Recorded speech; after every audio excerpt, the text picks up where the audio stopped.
And we're live. Good afternoon, everyone.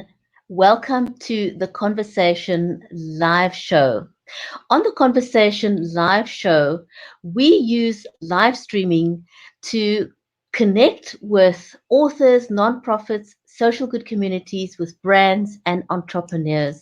I'm your host, Brijetti Limbanda, and today I have got a special guest. But before I introduce my special guest, give us 1 second and we'll be back just in a moment.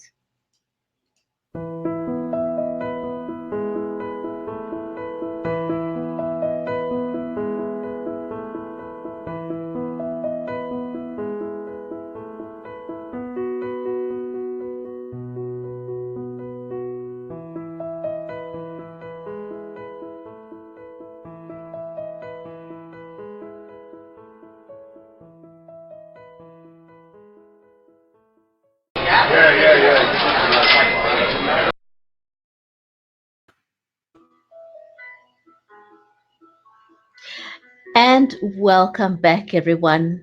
I am Brijetti Limbanda from Cape Town in South Africa, and today I have a special guest. My friend Lilian Moeller is the founder and CEO of the African Women's Economic and Entrepreneurship Forum. Lilian is Cameroon born, she's a Swiss national, and she's passionate about women's financial freedom. And so, welcome to the show, Lilian. And today Thank I you have a so special much. How are you doing today, my Brigitte? friend Lilian. I am very, very well. So, I just need to switch off the sound from my mobile because I'm Getting an echo. dealt with that. Getting an echo, yes. We've had one of those days full of technological challenges, which is the nature of live streaming. And I want to just explain to everyone what's happened here. Chrome had an update just 2 days ago, and it's wreaked havoc, not just for myself, but for many others out there who use um, technology that I'm using. So Chrome unfortunately has, you've got no control over it. It won't allow you to turn the updates off. So it just updates and that's it, and there's nothing you can do about it. And so what it's done is it has removed the ability to control your camera, and it's having issues with microphones and all kinds of things. And so I have tried Firefox, and it saw the camera. I could control the camera, but not my microphone. For love or money, I just couldn't get it working. So lots of challenges to work through after this new Chrome update. But anyway, that's not why we're here today. It's working and we are here. So that's good enough. Oh my goodness. Welcome, Lilian. So you are passionate about helping women find economic freedom.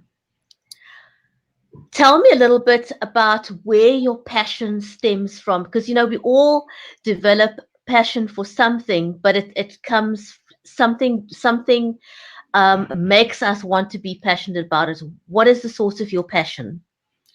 Well, first of all, thank you so much for having me. It's a pleasure to be on your show because we've been having backstage discussion. I really admire your work, your courage. We'll get into more discussion about my admiration for you. But yes, my passion is stems from my childhood. I was born in Cameroon until the age of 18 when I moved to Nigeria for my university studies, and it's rather obvious. At the age of 10, it became obvious to me that the women, no matter how much work you put in, you will never be able to match up to a man, not because you wanted to match up to a man, but just because you wanted to have your own means. You will have to fend for your family, for your children.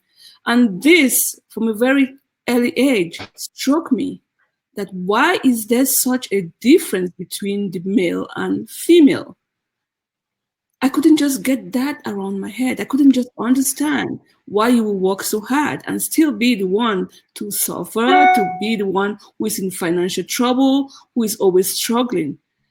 And at a certain point, it became clear to me that There is no way. Me, I wanted to be like my mom, my aunties, my grannies. I wanted to have money. I wanted to be financially free, irrespective of if there was a man or not. I just wanted to be me. So from that point on, while my other family members were doing medicine, they were doing other kind of, went for other kind of education, I went into business studies.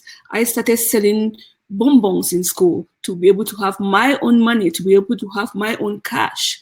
And from that point on, it just grew in me that it was more pleasant to be able to have your own cash, to be able to just be independent.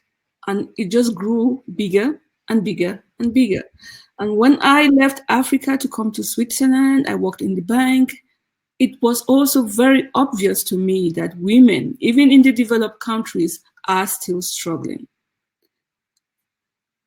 There was no way for me to turn back. There was no way for me to change this attitude because it was really down deep inside of me. There was something harsh. There was something not fair. And I just wanted to be not only the one who is financially free, but also to ask other women around what they're doing to change their lifestyle. So that's how this passion grew in me to be able to, first of all, get myself financially free and then help other women. Lilian, it's I'm still, from speaking to a lot of other business women, the boardroom is still not a friendly place for women. How do you overcome that? I haven't. That's why I'm doing the work I do today. And my message to all women out there is not a good one. You will fail as a mother. You will fail as a spouse. You will fail as a wife. You will fail as a leader until you get to a point where you carry other people with you and you're no longer sitting in that board alone. And this is my message to women in Africa, that we go selfish. We want to be the only one thinking we are up there, people who admire us. That is exactly the opposite of what I feel. I feel I have done it. I am a spouse, wife, good sister, good daughter, good mother, good teacher, good leader, but I stand alone. And this is more painful than you can even imagine. That's why I carry on. So I'm not the only one. So I can bring more people. I can take my daughter with me. I can take my friends with me. I can take the next generation with me, because staying all alone there is more painful than if you never had it. You mentioned a very important point there because, I've started a series of conversations with women in business. And one of the things that one of the ladies mentioned to me was the fact that men traditionally fail over and over and over, but they pick themselves up, they dust themselves up, and they carry on. And it's not seen as a failure, it's seen as a learning curve, and people pat them on the back and say, you know what, carry on, and it becomes a non-issue. But somehow when a woman fails in business, it's not seen as a failed venture, she is seen as a failure in her personal capacity, and we need to change that narrative. And that's why I just mentioned a few minutes ago, you will fail us, you will fail us, you will fail us, because that's what we were taught to believe. That's the belief we were given. That's the education we were given. That you are a woman, you are this, you are this. If you don't do this, then you are a failure. And we carry this on. So we are not trained as from day one, from childhood, that, oh, you fell. It's not a failure. Recently I gave my daughter a ban when she says, oh, I'm not good in math. And I said, snap yourself. Snap yourself. Whenever that bad feeling, that negative feeling comes, that you're not good in math, snap yourself and tell yourself, I am getting better in math.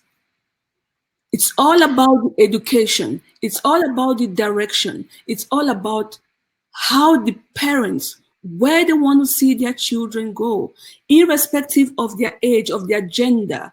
And this is what Africa has to learn. There is no such thing as a boy and a girl. Okay, there is a gender given by birth, but they all have their capacity, and it's up to us as parents to give them that opportunity to create that platform for them to evolve. Mm. And our internal messaging plays a huge part, but I do agree with you that, upbringing has a huge role to play. I know in my own upbringing, there was a definite difference. In where I am in the food chain in my family, I happen to be the eldest, but for my parents from in their generation, education wasn't a big issue because I'm a girl. Yes. I was not encouraged to get an education. In any sense, it was important for my brothers who were younger than me because they're the men in the family. They were told that they are going to be the head of a household and they need to get the education. So they were, on an emotional level, they had a lot more support because they're the men. Yeah. But it was not important that for my family, it was, she's going to become a wife, she's going to become a mother. That's her role. And so you kind of role modeled into that, Exactly. not into being able to support yourself financially because it wasn't considered an important thing. Yeah. That's so true. However, I was fortunate to be in a different generation where we were all educated. We were 4 kids, we all had education. However, culture caught up with us because no matter how educated you were, somewhere along the line, your parents are hoping you will marry this, you will do this, you will do. So, yes, your generation happened, my generation happened, but there is a point where history catches up with reality. And this is where this next generation has to move things forward. You are a wife, yes, by nature, God gave you the capacity to be a mother, not your brother. But that doesn't mean that your leadership skills are less important than the other. On the contrary, just imagine if women were not women, if there were no women on earth, what will happen? That's what Absolutely. leadership. That's where it starts. Mm. The capacity to bear the pain, the capacity to carry on others, the capacity to lead is in that leadership. So tell us a little bit about AWEEF and what is the mission with AWEEF? Well, AWEEF is a brain trust which challenged the status quo for economic advancement of African women. So what we're trying to do is to help women understand that your financial freedom is important. You do not need a man to be financially free. Your husband is not your bank account. Your husband is not your brain. Your husband is a partner. Contrary from what we teach in Africa, that when you become married to somebody, then you're free. No, when you become married to somebody, you're in a jail. Until you meet the right person who has the right thinking, is in alignment with you, that's when you become free. But before you meet that right person, you yourself must be the right person for the right person. You must get your own education. You must get your own means. You must stand for yourself. No one will be able to carry you on if you are not able to carry yourself. This is what we try to train women in AWEEF, that be yourself. Be independent, be it spiritually, emotionally, or financially. Just try to even understand who you are. Very often, women in Africa, they get married, they are mothers, they don't even know who they are, what they like, what they don't like, where they want to go. They just go with the flow because that's the culture. That's what it says. That's how we should be, just because we are women. Here in AWEEF, we say, stop. I've got a head and a neck. I want to be a mother. I want to be a spouse. I want to be emotionally and financially free. This is not in alignment with the culture. I must agree. I must state that here. However, there are more and more women standing up to the fact that they want to be themselves, they want to know themselves, and they want to be ready for anything else, or if ever they've made any mistakes, or if anything has happened in between, they just want to continue correct and be free, happy, in alignment with themselves as they carry on with their lives. So, AWEEF is going to be holding a conference in Cape Town, and I know all the details haven't yet been finalized. But could you tell us a little bit about what people could expect to learn at the conference? Well, yes, we're going to be having a conference in April in Cape Town, South Africa. I think it's the 9th to the 11th. We are working on it behind scenes. We're looking for sponsors. What we're going to be doing here is to help African women create income streams. Brigitte, you are African. You know that we already have these systems in place where they have the Njangi, I don't know, Asusi is called in South Africa. They all have this system of income streams where you put in your money and you get a set, each person has a turn. But for us, this is not financial freedom. But people have a knowledge of putting in money and becoming financially able at a certain point during the year. So what we're going to be doing here in this event is talk about income streams like real estate, insurances, investments, stocks and bonds, where you have to sacrifice the same amount of money that you've already been doing since ages ago, but you get it back in a different way. We have to reinvent ourselves. We have to rethink the way we want to get money back. We have to rethink the way we want to grow old. Very often today in Africa, many women, I'm ashamed to say it, they count on their children to take care of them. But your child is not your insurance. It's not your object. God forbid, let them go. They have a life to live. But you have to invest in insurance to get the same benefit. And unfortunately, many women in Africa are not aware that this insurance do exist. They are skeptical about all this insurance because of all the evils that might go around. But we've got to start this discussion. I, for one, I have real estate, I have insurances. There is no way I'm going to hold my children as hostage. So I want to pass this on to other women that you do not, by no means, have to be a victim of a man, have to hold your children as, objects so they can take care of you because you won't survive. There are other ways to survive. There are other ways to survive. And of course, the additional burden that many Black people carry, in addition to everything else, is Black tax. Yes. And that's a huge additional burden.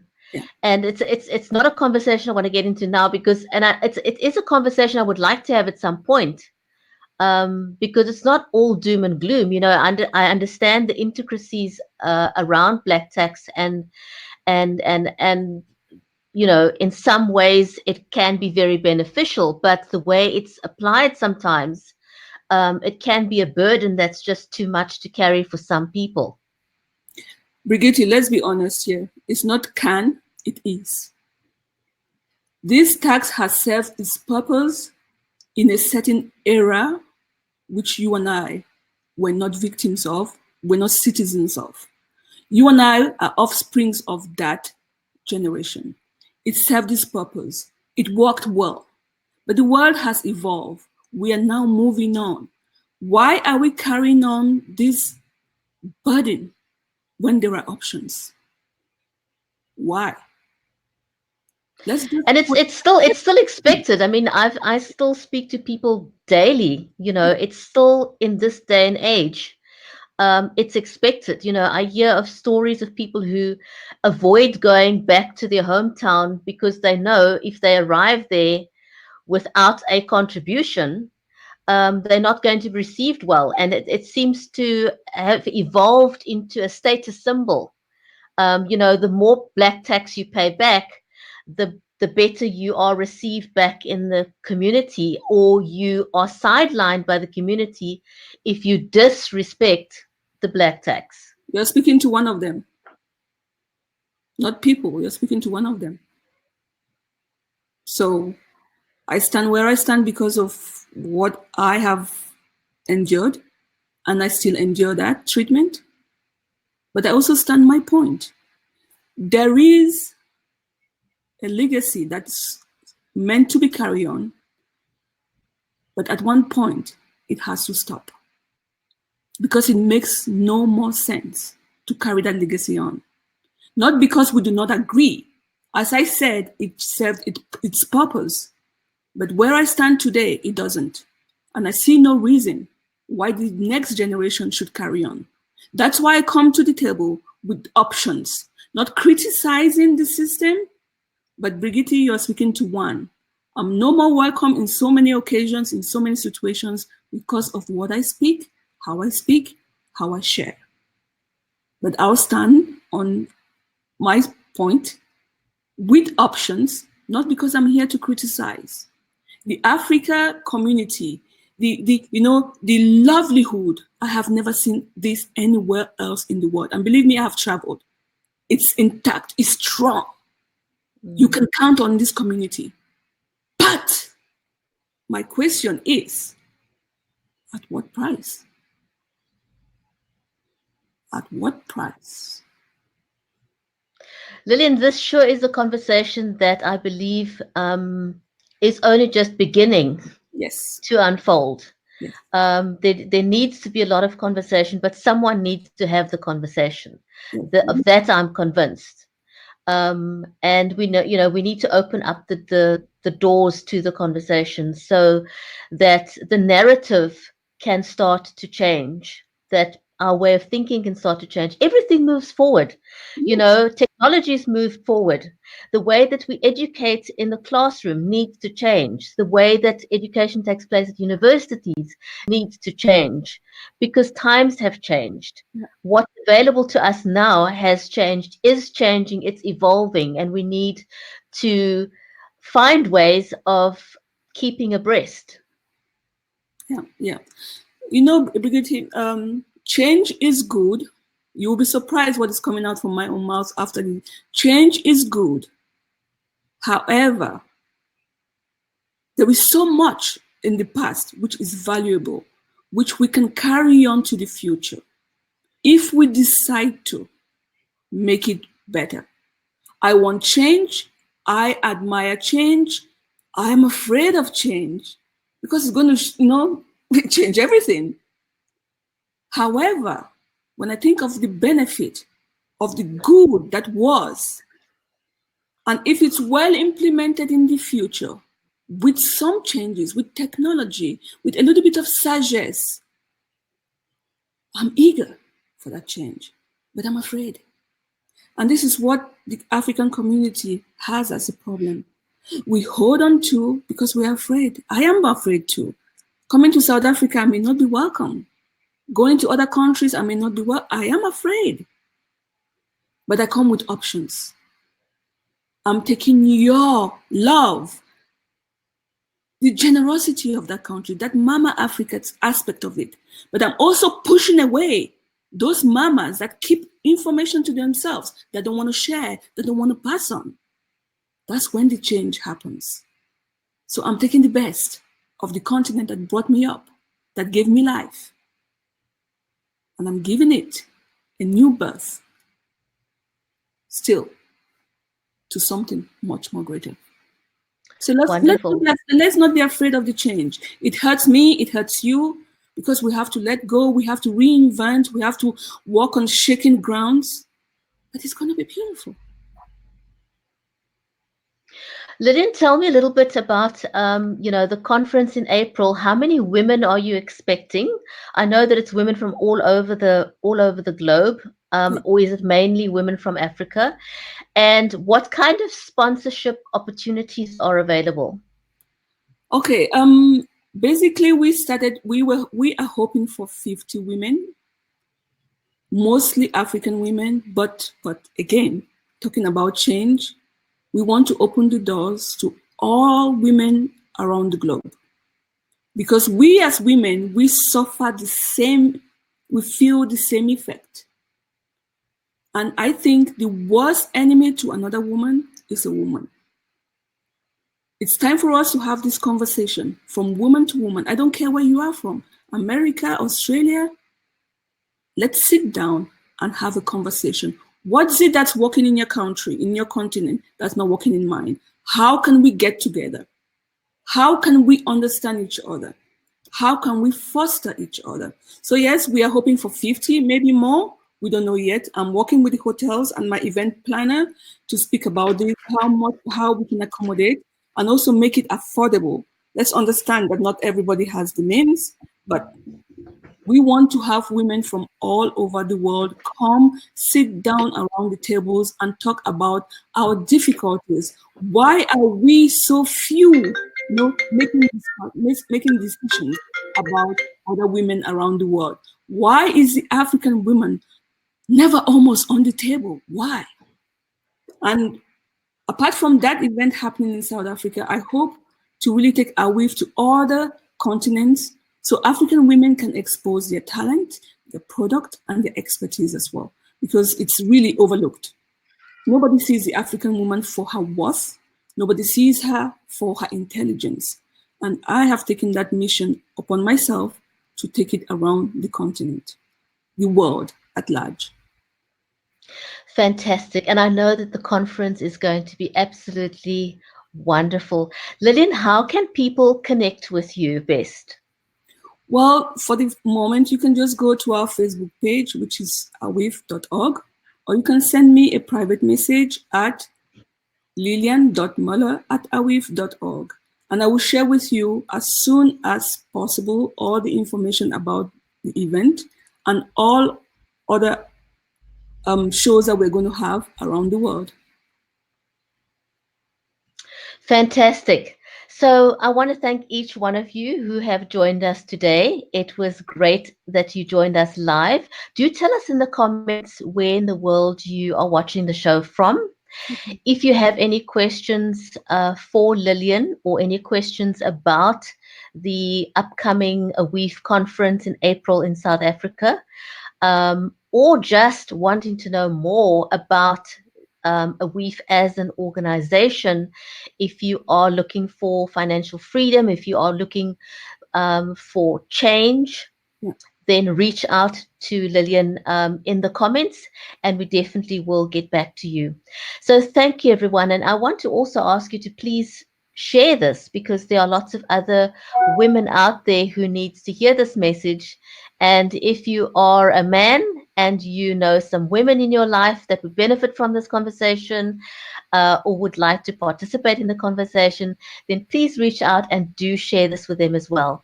Have a great day further, everyone. And Lilian, thank you so, so much. It was wonderful having you on the show. Thank you so much, Brigitte. I think we should continue this conversation and we should include men. I'm grateful that you brought up the word, if you're a man, to share it on. I want to ask the men, how would you want your daughter? How would you want your daughter's future look like? Dependent on somebody or on themselves? Your choice. Great note to end this conversation on. From me in Cape Town, it's goodbye for now. Bye from Geneva.